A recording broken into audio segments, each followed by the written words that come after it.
দেড় বছরে অন্তর্বর্তীকালীন সরকারের সময়ে বাংলাদেশের প্রধান যেই পরিস্থিতি ছিল, এক কথায় বললে সেটাকে একটা মব শাসন বলা যায়, মব সন্ত্রাস, মব রাজার দেশের ছিল এবং একটা উগ্রবাদী সাম্প্রদায়িক শক্তিকে পৃষ্ঠপোষকতা দিয়েছে অন্তত সরকারের একটি অংশ।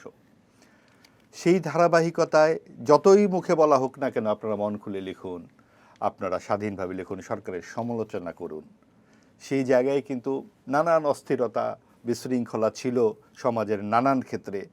তার ছাপ এসে পড়েছে গণমাধ্যমেও, এবং গণমাধ্যমে সত্যিকার অর্থে মন খুলে লেখা যায়নি।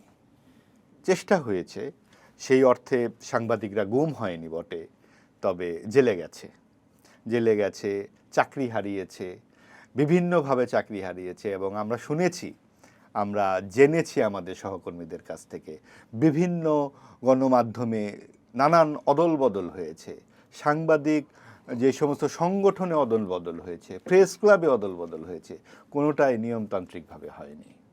এই সব কিছুর মধ্যেই এক ধরনের পৃষ্ঠপোষকতা ছিল, হয়তো সরাসরি, প্রত্যক্ষ বা অপ্রত্যক্ষ।